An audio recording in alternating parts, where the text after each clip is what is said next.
Bonjour， 大家好，我係 Oreo Cham。法國美食享負盛名，唔知大家係咪同我一樣都好掛住法國嘅美食呢？雖然而家咧就去唔到法國啦，但係其實喺屋企咧都可以品嚐法國嘅滋味。今日咧我喺 Marketplace 買咗好多食材啊，我會為大家介紹3道我最愛嘅法國菜，仲會有 Wine Pairing 介紹翻啲靚酒，同大家一齊發掘法國嘅滋味。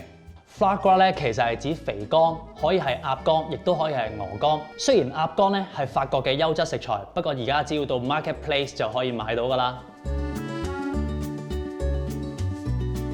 首先咧，我哋將呢個牛油咧起鑊啦，跟住咧我哋就灑一部分嘅糖落去，咁我哋咧就可以落蘋果啦。鴨肝鋪上麵粉，咁煎完大概30-40秒之後咧，我哋就將佢反咗佢啦。你睇下係非常之咁金黃㗎。咁跟住咧，我哋落翻少少嘅鹽啦，少少嘅黑椒啦，落紅酒落去，煮到佢濃縮至一半。咁呢個時候咧，我哋就可以落埋嚿牛油落去，配埋法包同焦糖蘋果。呢一道法國鴨肝配焦糖蘋果，咁就食得啦。鱈魚扒配薯蓉係法國南部嘅家常菜式，傳統上咧就會用鹹鱈魚去做呢道菜。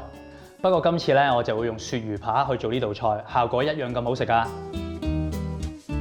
首先我哋處理咗個薯仔個部分先，俾少少鹽落去啦，烚佢大概15至20分鐘。烚緊薯仔嘅時候咧，我哋就煎咗塊魚扒啦。我哋就用慢火去煎啦。咁我哋咧表面煎香咗佢大概1分鐘先。煎完塊鱈魚扒嘅時候咧，我哋又將佢去皮去骨。咁而家咧，我哋可以開始煮個薯蓉㗎啦。首先咧，我哋就攬油起鑊啦，洋葱出晒味嘅時候咧，我哋就可以落忌廉㗎啦。咁我哋開始咧就落啲薯蓉落去啦，攪勻晒啲薯蓉咧，我哋就落啲芝士落去啦。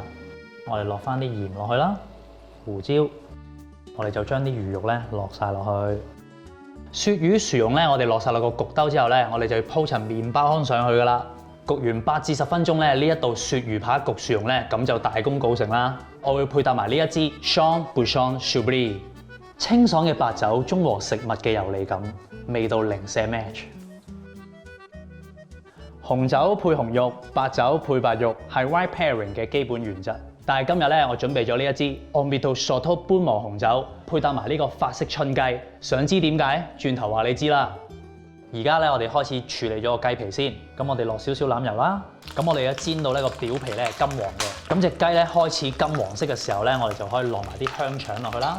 爆香咗啲蒜頭同埋洋葱之後咧，咁我哋就可以落埋甘筍啦、薯仔啦，炒到佢咧輕微有色咧，咁我哋又可以落翻香腸同埋雞啦，落埋紅酒啦、雞湯啦，同埋呢個百里香。跟住咧，我哋就可以冚蓋焗佢25至30分鐘。簡單幾個 step 就搞掂啦。配搭 Amito Chateau Bourbon， 唔止冇蓋過雞肉嘅味道，反而令效果好 balance。當然佢配紅肉都唔錯㗎。如果想喺屋企食到咁傳統又好味嘅法國菜，就要去 Marketplace by Jasons 買材料啦。Bon appétit！